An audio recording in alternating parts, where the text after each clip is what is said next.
Hi, and welcome again to my channel. My name is Excellence Enrique Joshua.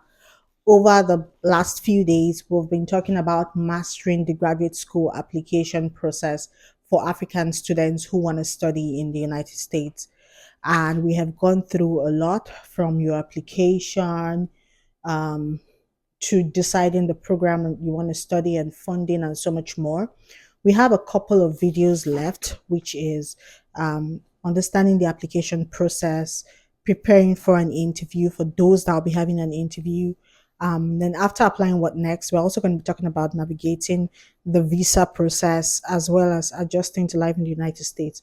But beyond that, I promised you that we're going to be having what we call real life success stories, where we're going to be speaking with current African students who are funded, fully funded or partially funded, on how they got admitted and funded for grad school, like real life stories, looking at what they did, what they were thinking, how they applied, the challenges they faced, and how they overcame the challenges. Today with me, as you can see, we have Annet. She's going to be introducing herself in a bit. Annet is from Uganda and she is a MasterCard Foundation scholar here at the University of California, Berkeley. And she got in this year, 2024, in the fall.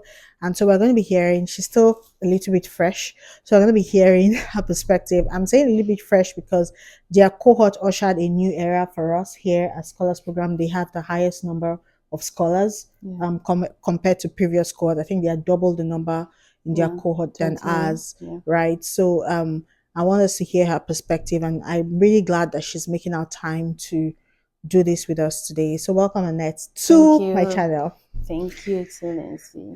So let's dive right into it. Are you ready? Yeah, I'm ready. Okay, so before we start talking about scholarships and all, can you just tell us a bit about yourself, as much as you want to, but just a brief. Tell us, who is Annette? Yeah, my name is Annet Kajumba. I'm from Uganda originally. Um, I have I did a bachelor's degree in industrial engineering, and now I'm doing a master of development engineering. Yeah, the program that Yeah, Excellence she's on is my doing. program. Yeah, and yeah, it's all going well.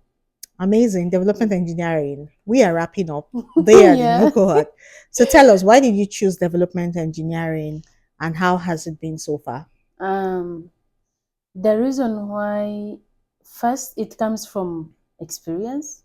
Okay. So, after graduating with a bachelor's degree in industrial engineering, because Uganda is not an industrialist country, like it has very few industries. Okay.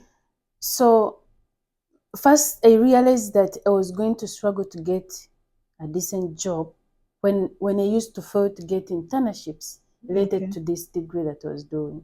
Okay. And I understand if maybe if I had done that degree outside Uganda, maybe I would have easily gotten jobs and all that. But Uganda is a developing country, so there's so many challenges. So I graduate with this degree, and then I failed to get a job Hmm. with this degree. And in fact, it shows in statistics that it's 87% of graduates in Uganda, they fail to get jobs. Like the ones that graduate every year in Uganda, they fail to get jobs. Wow. So it's among those I can say. So I try to look for jobs in industries, but most of the industries in my country, they they look more at on the job training. So even if someone is not educated, they believe they can train them and do what they can do. Mm. So for us graduates, they say that we ask for a lot of money, you know. Mm. So and the other ones, they'll train them and the other people won't ask for a lot of money. So most times they go for the other ones. If you want to work in these industries, then you have to accept to be underpaid. So Wow. I found myself struggling to get a job, and I had goals before I completed. I'm like, if I get this, I can do this and this. Mm. And then I'm like, oh my God, what am I going to do? So after that, I tried to hustle, like do some other jobs that were not so related to my education, to what I had studied. And then later get a government job in an education sector. and I work there, but the job was not related to what I studied. Mm.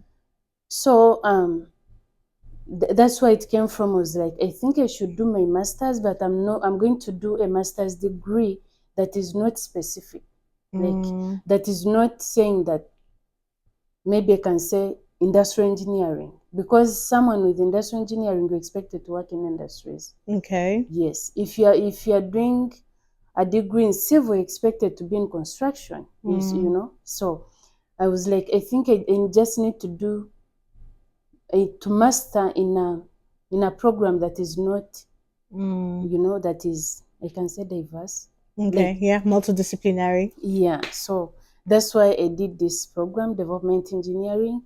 And most importantly, because there's some research I'd done at as my final year undergraduate project. So Mm-hmm. um, and this research was about sustainable development.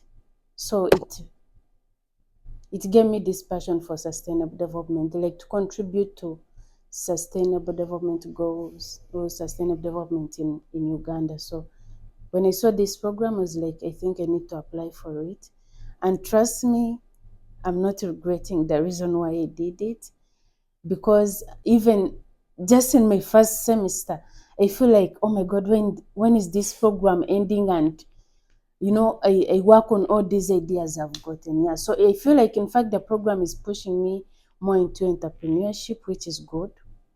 Yeah. Mm. And I'm very grateful for it. Yeah. Amazing, amazing. Yeah. So, welcome again. Thank you. So, how was your application process? What and how were you thinking when you applied to Berkeley? Because I know that you always knew you wanted to apply for a scholarship. There was Mm, no way you were going to pay for Berkeley by yourself. mm. So, what was your frame of mind? What were you thinking when you were doing the application, and how was it for you? Can you talk to us a bit about that? First, I would like to appreciate all the NGOs, organizations that are giving scholarships to African youth. Yeah, you are doing a good job, a very good one. For me to be able to be where I am today, it was because of the MasterCard Foundation scholarship with BRAC. So all the organizations that are sponsoring African youth in to further the education, we are very Thank you. grateful. So I got a scholarship from MasterCard in 2015 when I was joining high secondary education, and I joined I joined it because I had financial struggles, and if it wasn't this scholarship, I wouldn't have made it here.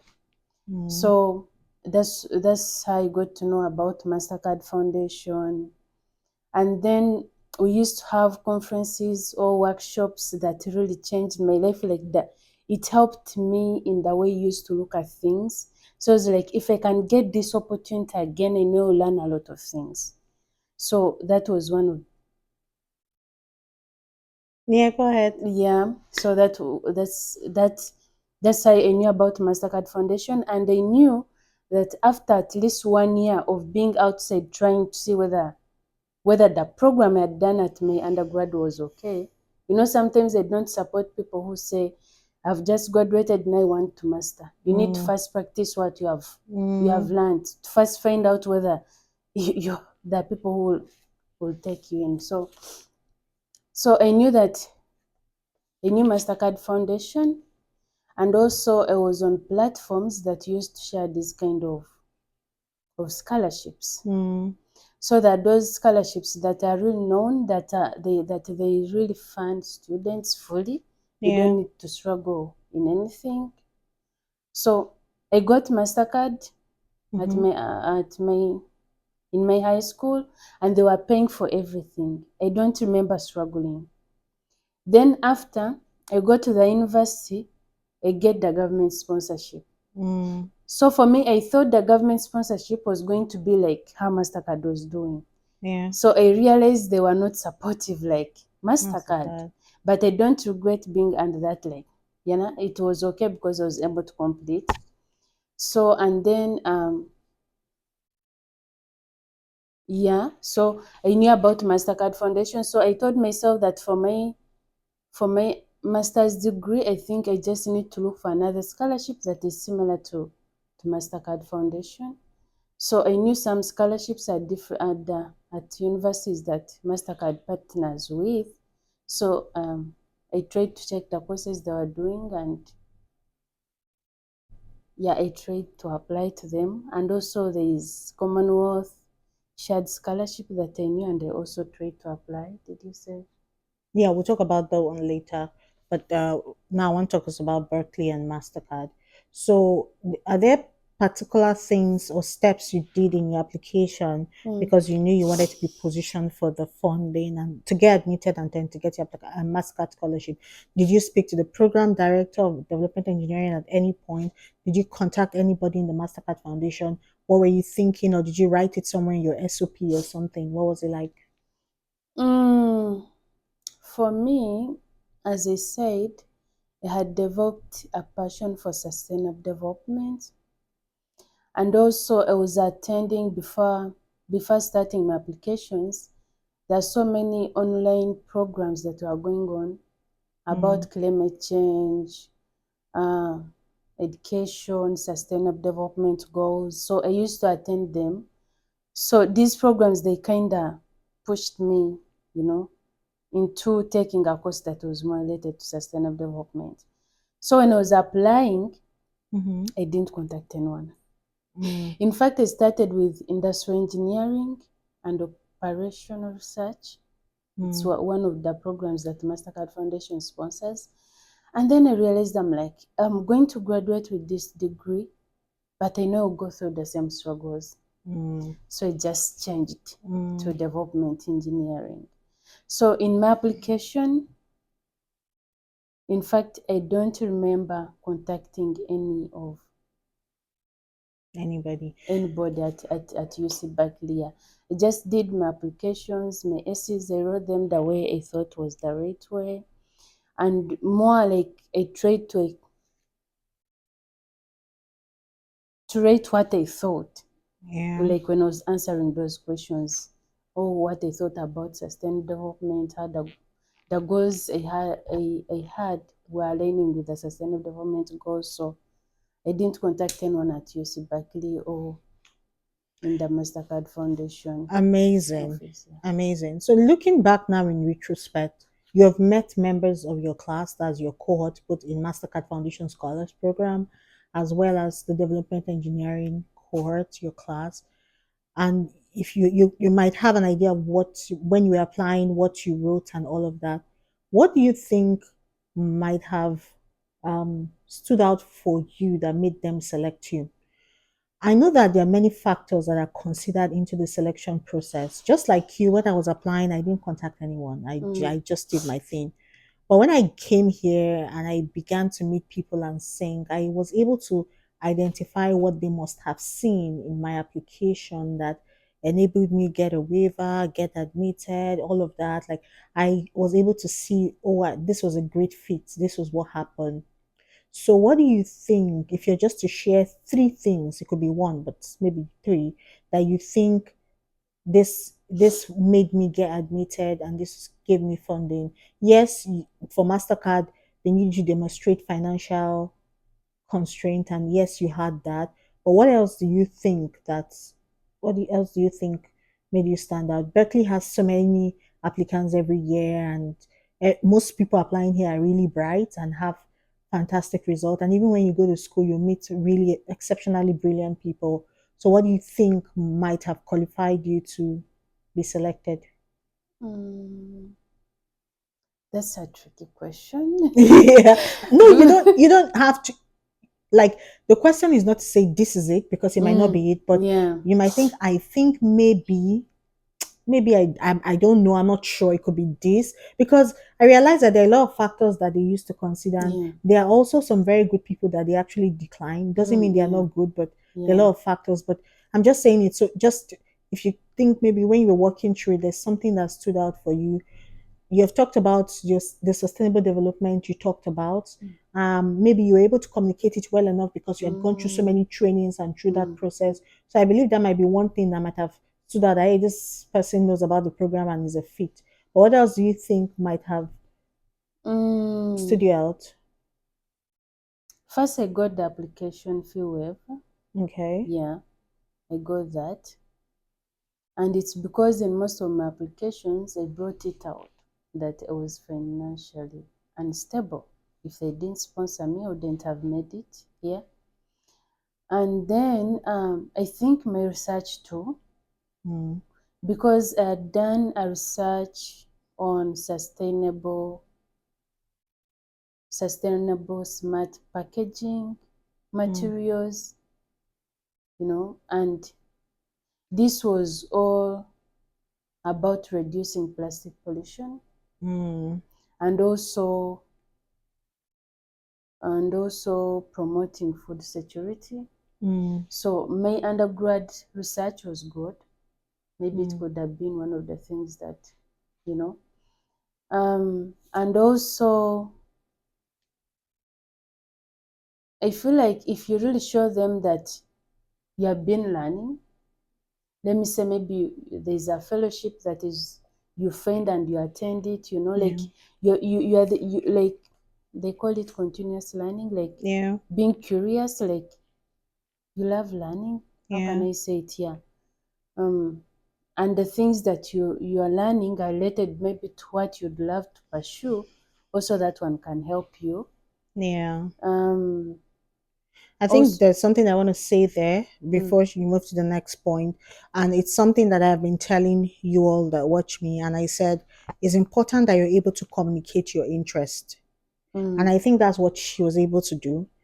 She had so immersed herself in sustainability and all of that, that you could feel it through her application. mm, She could tie it to her undergraduate project. She could tie it to the future of what she wanted to do. So, in your writing your statement of purpose, you have to be coherent. It has to make sense. yeah, Everything has to tie up. And so, if you do not have, they're not. It's not a. If you're applying for a master's and not a PhD, you're not trying to answer a research question. I know, but they want to have an idea that you have an idea of what you're actually looking for. You're not clueless. You're not just, I want to save the world. You're not just vague about it. You yeah, have an idea. And then she talked about the processes that she had done. You could see that she's actually working on this. And I think I also did that because I think in my SOP I talked about how I had been training girls with digital skills and empowering them to be financially free. But I'd done it by myself. I'd leveraged my lived-in experience. I'd leveraged my self-taught learning and all of that. But then I'm realizing that it's no longer sustainable to do it that way. More has to be done. The mm, gap mm, was there. Like, we're doing so much, and if we wanted to survive, we needed to do more. And so I wanted to be equipped. I wanted to build capacity to do more. And that's why I need this program, because I believe that it was going to give me the capacity to do more. So do you see? I've not read her statement of purpose. We didn't even have this mm, conversation before recording this, but you can see that's most likely what she did as well. So you want to have an idea of where you are, what you're doing, and then yeah, where do you want to go to, and how do you think this program will help you. Program fit is very important. mm. You wanted to share one last thing. Mm. And also after graduation, there's some lecturers at my previous university whom I used to work with on their Mm, research, and most of their research was also related to sustainability. sustainability. So you Mm. see, I feel like that a It lot, tied. It yeah, made it did, sense. yeah. And also, I was also passionate about education, I can say. Like, I used to move in schools, Mm, and then I would share my experience of how I had made it, even though I was from a poor background. So, like, I used to inspire the young people to continue studying, not to give up. yeah. And also, I used to train them in some skills. Like, besides training the skills, I also used to share scholarship opportunities. And you included that in your application. Yes. Fantastic. Fantastic. I've not So, brought this out in my conversation in a while, but I have to say this. mm, MasterCard, one of the requirements, financial constraint, but another thing is there are about 4 or 5 requirements. But one of them is a commitment to give back. Yeah. Now, my own commitment to give back as when I applied was huge. It was massive. It was glaring, right? And so somebody might look at my application and say, "Oh, this one is this." Me, I don't know. I don't think I've done anything. I'm glad you're sharing this. Her own was not even big. It's not, she didn't register a non-profit. It wasn't that massive. But she was giving back in her own way, as little as she can, the few people she could, and she was pushing out, opening them, giving them access to opportunities or showing them what was possible. But it wasn't what she was doing, it was that she was able to communicate it. So when you're analyzing your statement of purpose and your personal history statement, you want to check all those things they're looking for, MasterCard, those 5 things or 4 things. Does your statement of purpose, does it answer those things? You know what I'm saying? Your application will first go to the program. The program will review it and they will identify if you're a right fit for MasterCard before they recommend you to MasterCard. They don't recommend everyone. Not just, they won't recommend you just because you're African. So they will see, are you a right fit? And they send it to MasterCard. MasterCard checks, and if they think you are, they now invite you. So you have to think from with the end in mind. It's not from just, you say, when I get it first, we'll not go to MasterCard. You can't even just access MasterCard if they don't recommend you. Yeah, in fact, if you're involved in any community activity, Yeah. please, you need to Communicate it, say it. Say it. Structure, have outline for your statement of purpose, and make sure that each paragraph communicates what both the program and the scholarship is looking for, and make sure that you're able to tie them together. It has to be coherent. It has to make sense, right? Okay, fantastic. That is good. Thank you for sharing that. So let's go to the next question. Now let's talk about your other applications. You talked about scholarships and all. How were they, and why? How did they turn out? What was it like? This is one of the questions that I really wanted to answer. I started my applications in October last year, and She started early. Pay yeah. attention. So MasterCard Foundation has, like, I think around 7 or 8 universities that it is partnering with, so you can do your master's degree from there. There was University of Toronto, but for me, because I'm not in the health sector, so I didn't apply. Then there was Michigan. Michigan, I applied for. Okay, McGill, not Michigan. McGill. In the United States, it's just Arizona and Berkeley. Oh yeah. So I also applied. Yeah, so there's a platform called MasterCard Foundation. Scholars program. I think it's a website, yeah, Scholars program. So when you go there and check, you can find the universities that it is partnering with for undergraduate and master's degree programs. So it's where I found the list of the programs where you can apply for masters, and most of the universities are outside Africa. That's what I can say. Though there is University of Pretoria. So that one, I never applied to it because there's so many requirements that require money. So I didn't go for that. And then for Canada, I think there was only one university that I could apply to, and that was McGill. Okay, McGill, yeah. So it's the only one that I applied to, and I applied in environmental engineering. But I knew somewhere that maybe they couldn't give me because with my program, they were not kind of connecting. And even when I was applying, I felt like most of my experience was not relating to the program, but I was like, maybe they can give me. So I just applied. Then I applied to the University of Cambridge for the Master of Philosophy in Engineering for Sustainable Development. And in fact, that's the program I wanted to do. But at that university, what I know about it is that they take people with first class or second class, but mostly first class. So if you apply there with a second class upper or lower, your expectation should be low. Also applied to I also applied for the Commonwealth scholarships. in UK. So I applied to, I think, the Ham University. All these applications that I made, most of my courses they were all related to sustainable development. So it's not just applying for courses. They were all related to sustainable development, and also applied to the University of Oxford for the environmental management something. So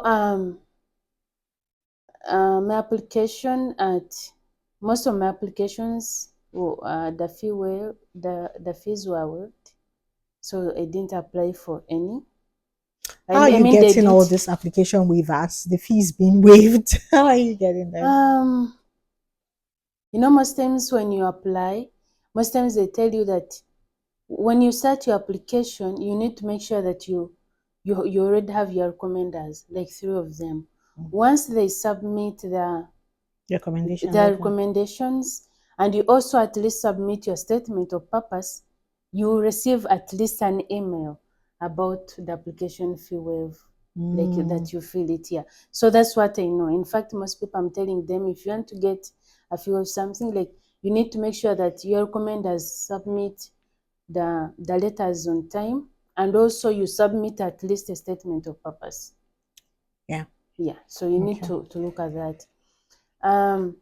So I applied to all these universities.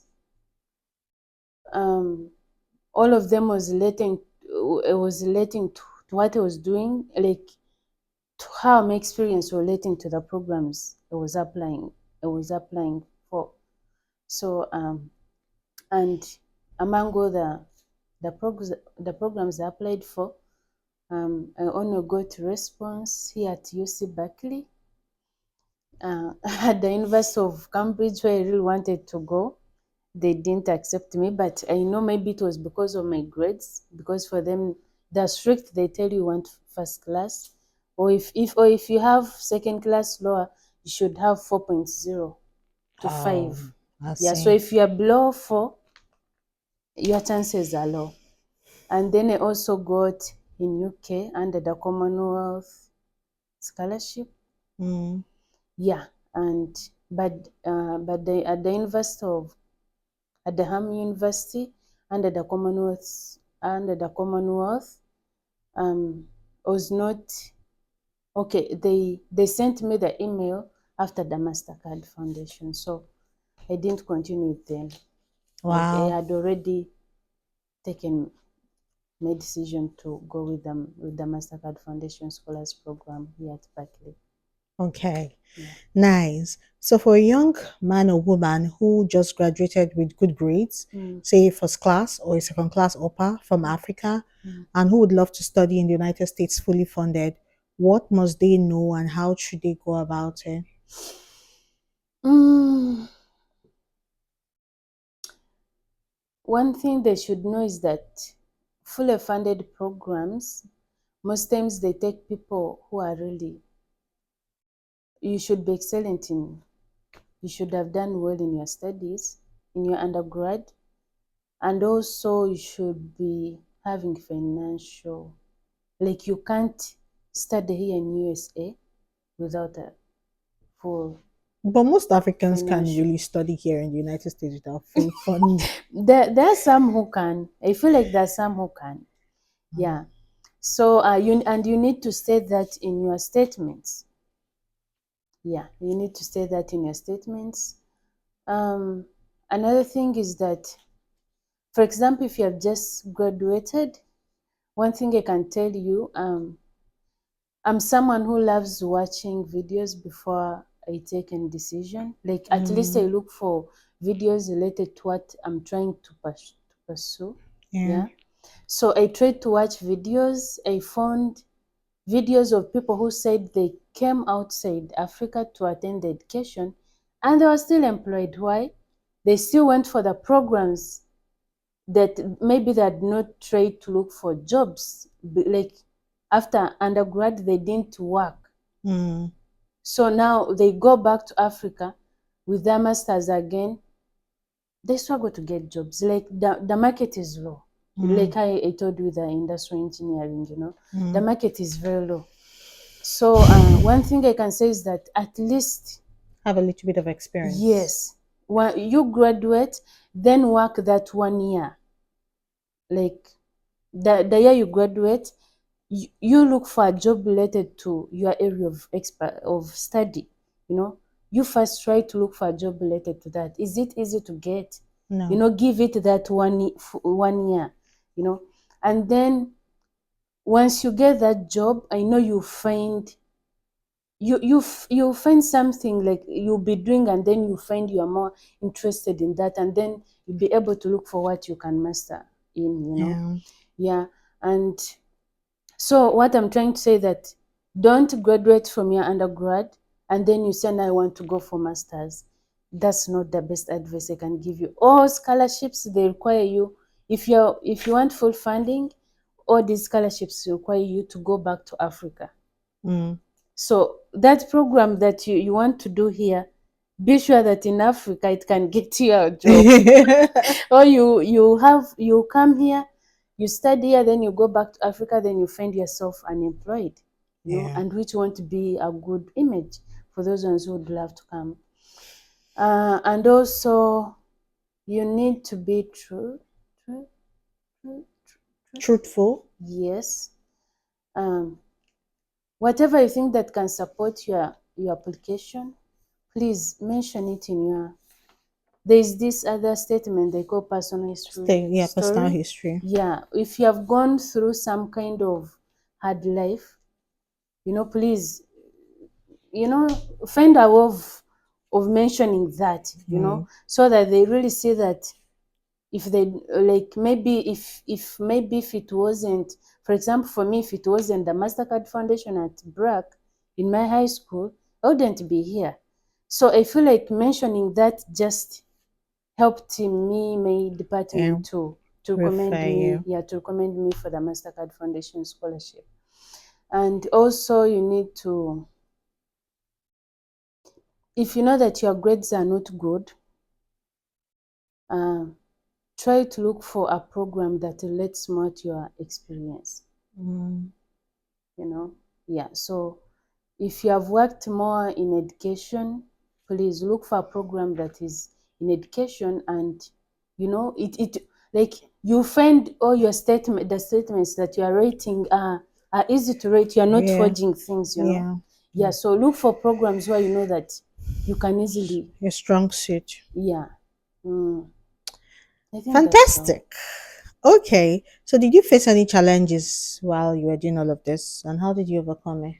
For me, the challenge I first faced was waiting to hear the Oh my god. feedback. So, did you face any challenges, and how was it? Okay, the first challenges I can say is that, mm,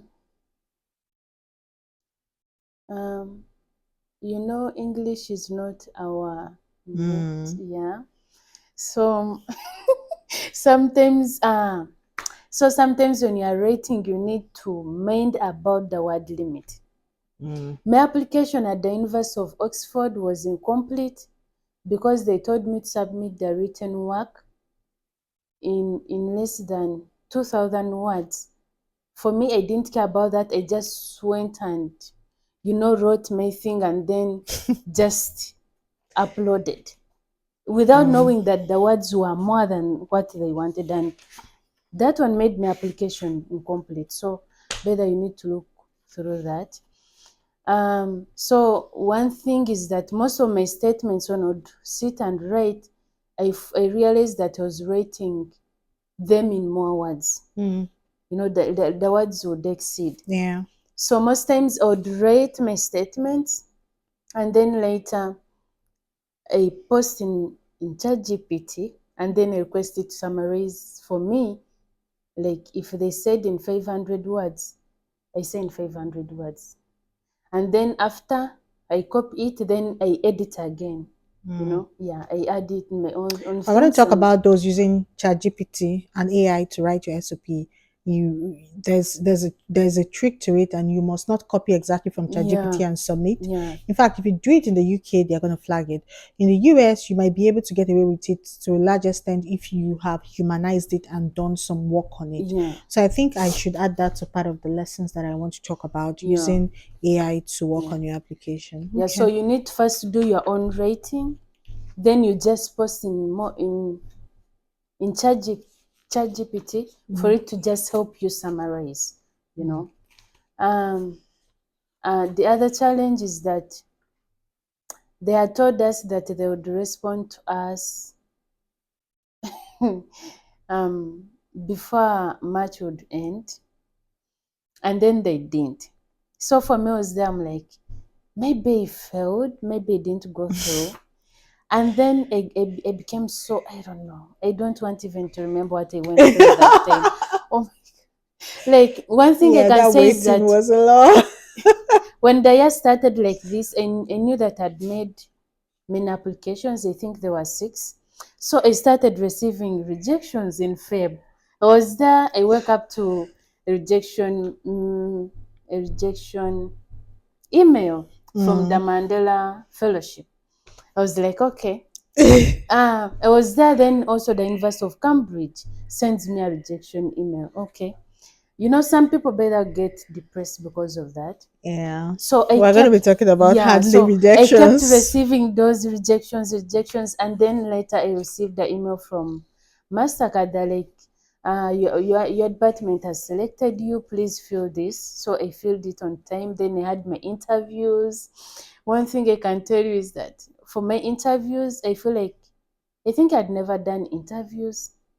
So for me, just went and I tried to watch videos of some of the common questions they ask for scholarship interview when you're having scholarship interviews, and then of course I made my answers related to my experience, and then I reached the interview. I realized the things they're asking me are completely different. Oh my God! You know that now. I don't want to explain that, but it wasn't easy. But I thank God I was able to Yeah, it's a respond. very competitive Yeah. process. So March ended when they had not responded, and then it's when I started getting worried. I'm like, have they rejected me? And then I went to YouTube. I was like, let me first try to look for a story of maybe of a Mastercard Foundation scholar at UC Berkeley, if any of them shared what they went through. And then I learned to have video. In fact, I remember even the first session we had with the continuing students. I remember texting, like writing in the chat. I'm like, thank you for sharing your experience because it Uh, really helped me. Yeah.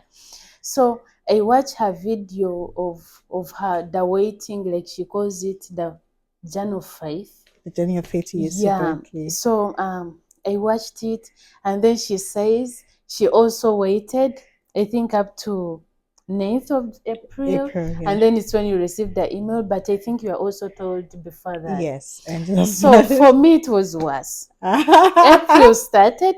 I was like, an excellence said that for her they responded to her on 19th. Ninth. 9th. So I believe by 9th they'll have responded to me. Hmm. Trust me, 9th came.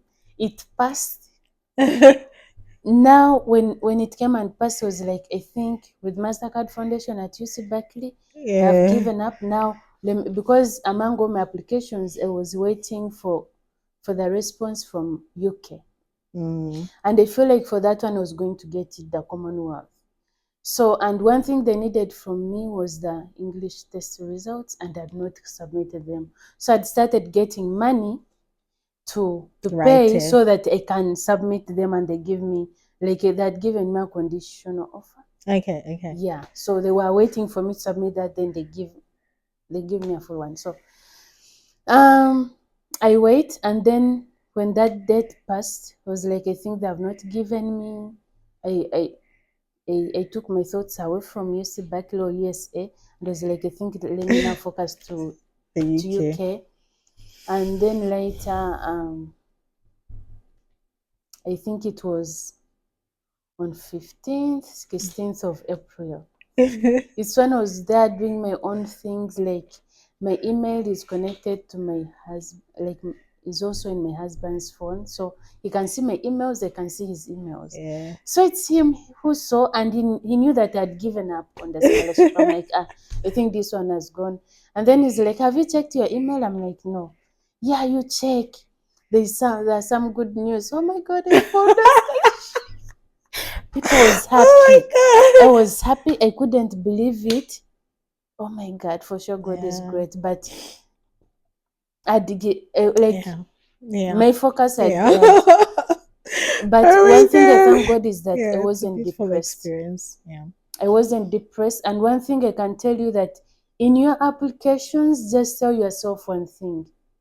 You know, there's as Christians, I'm a Christian. They tell us that whatever happens, God knows why. Yeah. So in your applications, tell yourself, but if God says no, what will you Mm. do? Mm. So that's what Mm. I always put in Mm. my mind. I'm taking this step. If God says no, I'm okay with it. Yeah. So when I realized that MasterCard was not responding, didn't respond within the time they told us, I was like, since Excellence said they responded to them on 19th, let me wait. I mean on 9th. 9th came, I was like, I think the scholarship they didn't give me. I just I didn't give it much of my attention, and I focused on something else. Even if God said no, I believe I was going to be okay. I was not going to see it now, cry and all that. So please, in your applications, know that the competition is there. Yeah. But if God is with you, Yeah. you have it. Yeah. Yeah. As much as you want it, just say, God, not my will, but your will. And yeah, it's hard. It's hard, I know. It's It's hard. hard, but what it is. In Okay. fact, there are some people have had. In fact, at some extent, I'm so grateful to God that I did this application the first time and I got it, you know. Yeah. But there are some of my colleagues that I've had that have said that they 5 times, applied, like three they have done times. the MasterCard Foundation interviews like 2 times, but they were not being selected, Mm. you know. So I don't know I can't tell what went wrong. But one thing you should know that those things are there. But later Yeah. you'll be accepted. So I don't know Yeah. why this time they were given, but yeah, you shouldn't give up because you got rejections in 1 year or what. Yeah. So you've given a lot of take home words from this. Hmm. Now I want you to give a final advice to applicants. And in your final advice, do you think, before we talk about your final advice, just in one sentence, is the Mastercard Foundation scholarship worth it? Was it worth all of this? Mm, Yeah. it was 150. so I bad. mean, 1000%. It is absolutely worth it. It's a Oh lot of my God. work. It's a lot, but Yeah, it is a but blessing. it's a God bless the blessing. Mastercard Oh my Foundation God. Scholars Program. In fact, I wish all scholarships were supported like this. Those, they're just, it's the best. It's Mm. the best thing that can happen to anyone.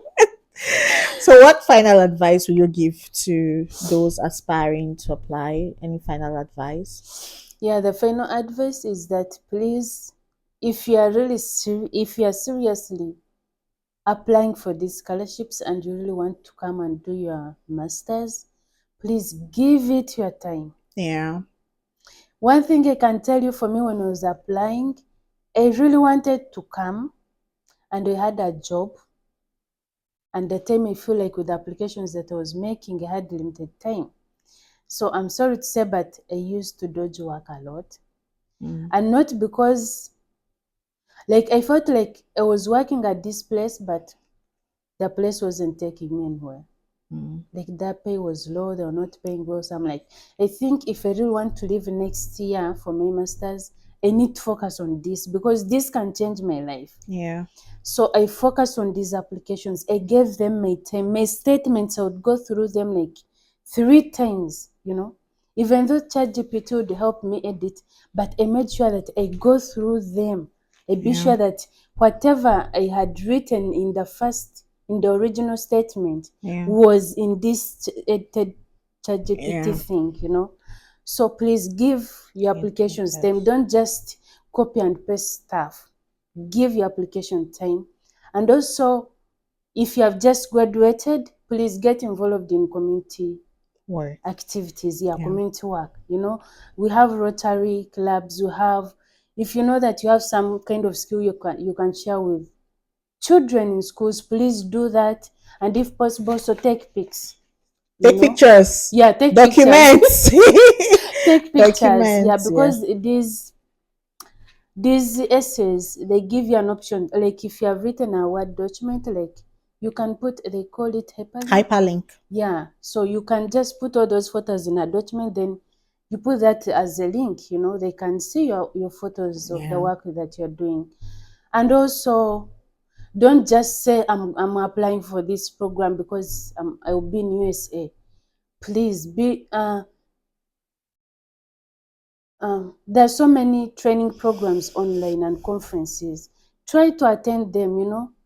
These days, climate change and stuff, it Yeah. seems to have markets. Yes. So Yeah. try to Seems find to be out, do you everywhere. think you can do it? Yeah. Do you think you can do a program Yeah. related to that? And development engineering is one of them. Development Yeah. economics, public policy stuff. Yeah. So please, yeah, try to find. Yeah. I said those were your last words. Now, please tell them to subscribe to my channel. Yeah, yeah. Please Um, subscribe. subscribe to Excellency's Yeah. And like this channel, video. because one thing I can tell you, I kept waiting because of her channel. Like I learned, and in fact, in fact, I've learned so many things from her channel. Please subscribe, So and I believe, subscribe yeah, you're and going like to this learn more. video because Yeah, I've really enjoyed conversing with her and this is a beautiful perspective. And when you like it, YouTube gets to recommend it to more people so they yeah, can watch. Okay. yeah. Did you write a GRE? Did you write GRE? Did you write GMAT? Did you write any use of English test? You see, Oh, it by the is way, possible yeah. to not write all of that For and it, still get something. for the English proficiency Proficiency certificates, test. yeah, you can just go to your former university, you Since ask you for studied it, in they give English. you that, yeah, and that will be enough. You don't need to do those tests. Yes, and most times you might not see that specified on their website, but if you do not ask, you do not get it. Yeah. So when they say use of English test and maybe it's too expensive or you can't write it and you studied in English, get a letter from your school, put your result and email the admissions office or the program director that, hey, I have this. What do you Yeah. think? I don't think I want to write. Can I get a waiver on this? Okay. Yeah. So yeah, fantastic. But in the United States, if you don't knock on a door, they won't answer. And when you knock, you have to be specific on what you're requesting for and you'll get it. Yeah. It's a lot of work applying for Berkeley and then going through the process of applying for the MasterCard Foundation scholarship or even any scholarship. As I think anything good has its own perks. It's a Yeah. lot of work. But we can tell you, and any other MasterCard scholar you will meet will tell you that it is absolutely worth it. And it is a life transforming experience. We want to read your success stories. Go and hurry up and submit your applications. We want to hear from We you. wish you good. We wish you all the good luck. best Yeah, all the and best. bye. Bye.